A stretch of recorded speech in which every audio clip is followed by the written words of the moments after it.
Belakangan ini publik dihebohkan oleh kasus seorang pemilik usaha percetakan yang diduga menyekap karyawannya karena dicurigai mencuri. Video dan pemberitaan tentang kasus ini cepat menyebar, memunculkan kemarahan, simpati, dan perdebatan. Sebagian orang mengatakan pencurian memang merugikan dan membuat pemilik usaha putus asa. Sebagian lainnya menilai seberat apapun tuduhannya, seseorang tetap tidak boleh dihukum di luar proses hukum yang berlaku. Namun mungkin yang sebenarnya sedang kita lihat bukan hanya dugaan penyekapan. Yang sedang kita lihat adalah hubungan manusia dengan kepercayaan. Setiap tempat kerja sebenarnya dibangun di atas sesuatu yang tidak terlihat. Bukan hanya kontrak, gaji, dan aturan, tetapi kepercayaan juga. Pemilik usaha percaya karyawannya akan menjaga usahanya. Karyawan percaya dirinya akan diperlakukan dengan adil.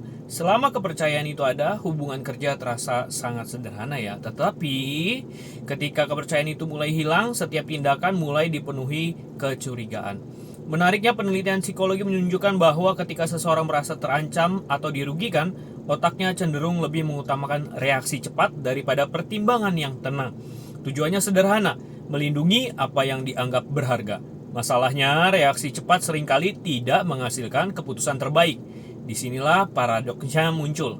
Semakin besar keinginan seseorang untuk mempertahankan keadilan versinya sendiri, semakin besar pula resiko ia mengabaikan keadilan yang berlaku untuk semua orang. Padahal ada perbedaan yang penting. Mencurigai seseorang bukan berarti sudah membuktikan kesalahannya.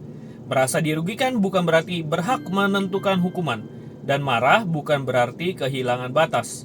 Sejarah menunjukkan bahwa banyak aturan hukum lahir bukan karena manusia selalu baik, tetapi karena manusia tahu bahwa emosi seringkali lebih cepat daripada kebijaksanaan.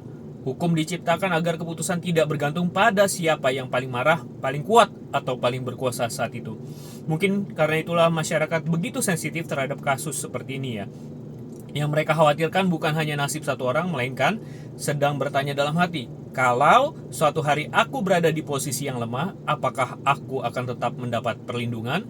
Karena rasa aman bukan muncul ketika semua orang baik. Rasa aman muncul ketika sistem tetap bekerja bahkan saat manusia sedang tidak baik atau sedang marah. Pada akhirnya kasus ini mungkin bukan hanya tentang seseorang bos, seorang karyawan, atau dugaan pencurian. Mungkin ini adalah pengingat bahwa kepercayaan membutuhkan waktu bertahun-tahun untuk dibangun, tetapi hanya membutuhkan satu keputusan yang terburu-buru untuk runtuh.